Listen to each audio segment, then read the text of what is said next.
மக்கள் வணக்கம். மக்கள் சக்தி நேயர்களே, இன்னைக்கு எதை பற்றி பேச போகிறோம் அப்படின்னா, சிஏஏ இம்ப்ளிமெண்ட் பண்ணிட்டாங்க, சிஏஏ இம்ப்ளிமெண்ட் பண்ணிட்டாங்க, சிஏஏ அப்படின்லாம் நியூஸ் வருது. ப்ரொட்டஸ்ட் பண்ணுறாங்க, அது பண்ணுறாங்கலாம். இது இப்போ எலெக்ஷன் வரப்போகுது. எலெக்ஷன் டேட்டை அறிவிக்கிற தேதிக்கு முன்னாடி ஒரு 20 நாளைக்கு முன்னாடி இந்த சிஏஏ இம்ப்ளிமெண்ட் பண்ணிட்டாங்க நம்ம மத்திய அரசு. மோடிஜி கவர்மெண்ட் வந்து இம்ப்ளிமெண்ட் பண்ணியிருக்கு சிஏஏ. சிஏஏன்னா என்னங்க? எனக்கு சிஏ அப்படின்னாக்கா ஏதோ இந்த சார்ட்டர்ட் அக்கௌண்டன்ட் அதை பற்றி தான் தெரியும். அது என்ன இன்னொரு கூட ஒரு ஏ போட்டிருக்காங்க அப்படிங்கிற மாதிரி தான் நினச்சிட்டு இருந்தோம். நான் நிறைய பேர் நினச்சிட்ருப்போம் அதிலெல்லாம் நாலேஜ், அதெல்லாம் ராமன் ஆண்டால் என்ன ராவணன் ஆண்டால் என்ன எனக்கு ஒரு கவலையும் இல்லை அப்படின்னு இருக்கிற வரைக்கும் நமக்கு அதெல்லாம் பற்றி தெரியாது. இப்போ கொஞ்சம் அப்படி மீடியாஸ் இருக்கிறதுனால காதில் என்ன போல் நார்மல் பர்சன் கூட சிஏஏனா என்னங்கிற பேசுகிற அளவு வந்திருக்கோனாக்க சிஏஏனா என்ன தெரிஞ்சுப்போம். நான் சொன்ன அந்த சிஏயில் ஒரு ஏயை கூட எத்தல அது என்னங்கிறத பார்க்குறதுக்கு வாங்க மக்கள் சக்தி சேனல். ஒரு 2 வயசு குழந்தைக்கு கூட அப்படி எழுந்து புரியிற மாதிரி விஷயங்களை தெளிவாக சின்னதாக அறிவுரை வாங்க பார்ப்போம்.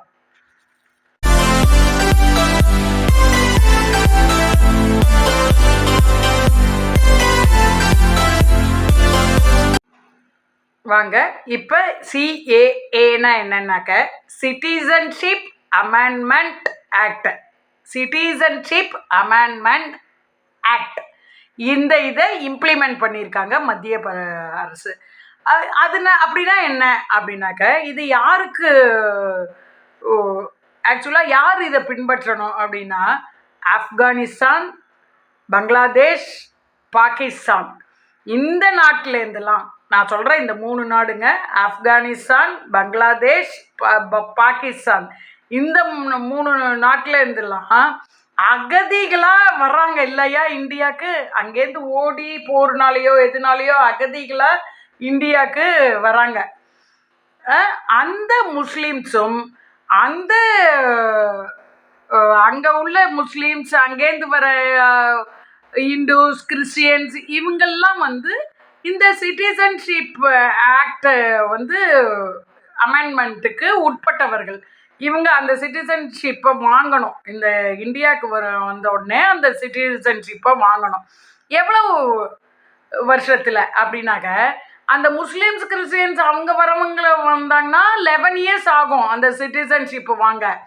இதே இந்துஸாக அவங்க இருந்தாங்கன்னா 6 இயர்ஸ் ஆகும் அந்த சிட்டிசன்ஷிப்பை வாங்கிறதுல. இப்போ இதில் என்னங்க, இந்துஸாக இருந்தால் 6 இயர்ஸில் கொடுத்துருவாங்க, முஸ்லீமாக இருந்தால் ஏன் 11 இயர்ஸில் கொடுக்கணும்?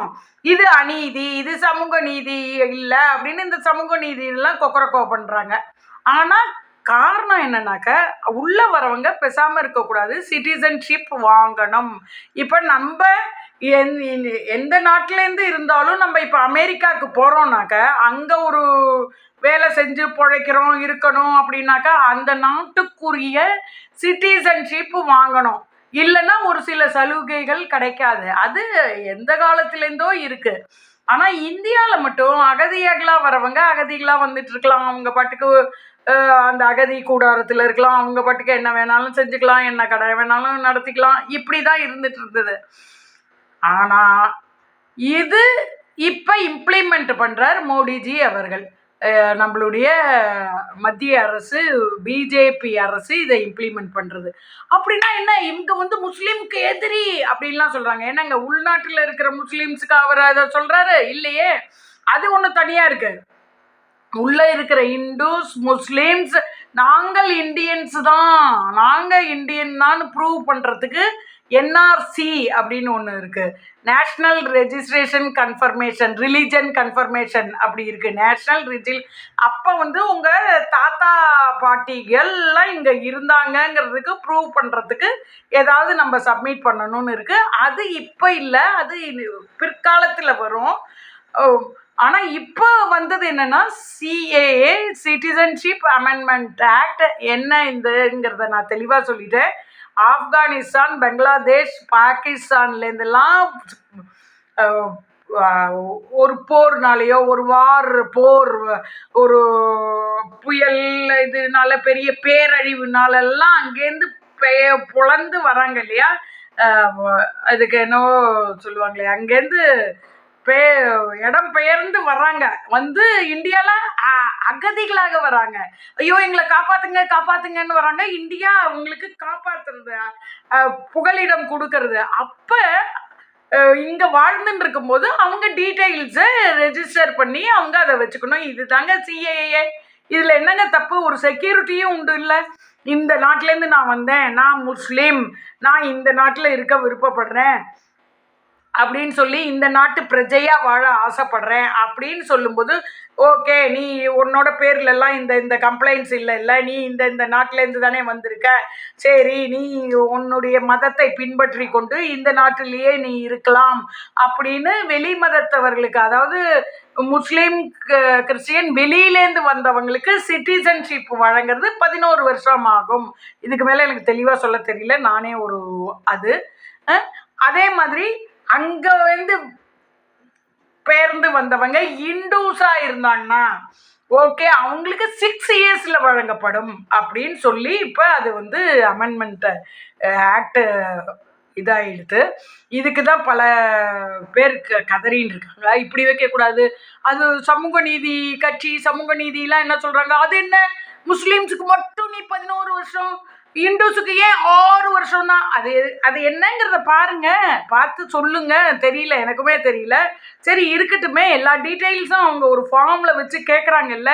எங்கேருந்து வரீங்க, உங்கள் மூதாதையர்கள் யார், அந்த ஏன் வரீங்க, அங்கேருந்து எதுக்காக வரீங்க, இந்த நாட்டில் நீங்கள் வந்து என்ன தொழில் செய்ய போகிறீங்க, எப்படி உங்களுடைய புகலிடம் இருக்க போகிறது, இங்கே எப்படி இருக்கீங்க இப்போ தற்சமயம்லாம் கேட்டு தான் அவங்க அந்த இதெல்லாம் கேட்டு சிட்டிசன்ஷிப் கொடுக்குறாங்க. இது இப்போ நம்ம நாட்டில் இப்போ தான் பண்ண ஆரம்பிக்கிறோம். இது பண்ணாத வரைக்கும் எங்கேருந்தெல்லாம் வந்து குண்டு போடுறது, எங்கேருந்தெல்லாம் வந்து போதை மருந்து கொடுக்கறது, எங்கேருந்தெல்லாம் வந்தவங்க பெண்களை கடத்தி அங்கே கொண்டு போகிறது, இப்படிலாம் சர்வசாதாரணமாக இருந்தது. இதெல்லாம் குறையும், எனக்கு தெரிஞ்ச வரைக்கும் இதெல்லாம் குறையும், இல்லாமல் கூட இருக்கும். இப்போ சிறு குழந்தைகள்லாம் பாலியல் தொந்தரவு பண்ணுறாங்க. அவன் எந்த நாட்டிலேருந்தோ வந்தவனா கூட இருப்பான், ஆனால் இந்த நாட்டிலேயும் உள்ளவனா இருக்கான். அதெல்லாம் டீட்டெயில்ஸ் கலெக்ட் பண்ணி அவனுக்கு சிட்டிசன்ஷிப் கொடுத்தாதான் அவன் இந்த நாட்டில் இருந்து இந்த நாட்டினோட சலுகைகளை பெற்று இருக்க முடியும். இல்லைன்னா கண்டவன்லாம் சலுகைகள் பெற்று இருந்தாங்க, இப்போ ஒரு வரைமுறைப்படுத்துகிறாங்க, அது எல்லாருமே சலுகைகள் பெறலாம். இன்னார் இத்தனை வருஷத்தில் பெறலாம், இன்னார் இத்தனை வருஷத்தில் பெறலாம்னு இருக்குது. அதில் வந்துட்டாங்க. ஓகே, இதுதான் சிஏஏன்னு சொல்கிறதுக்கு நான் வரேன்.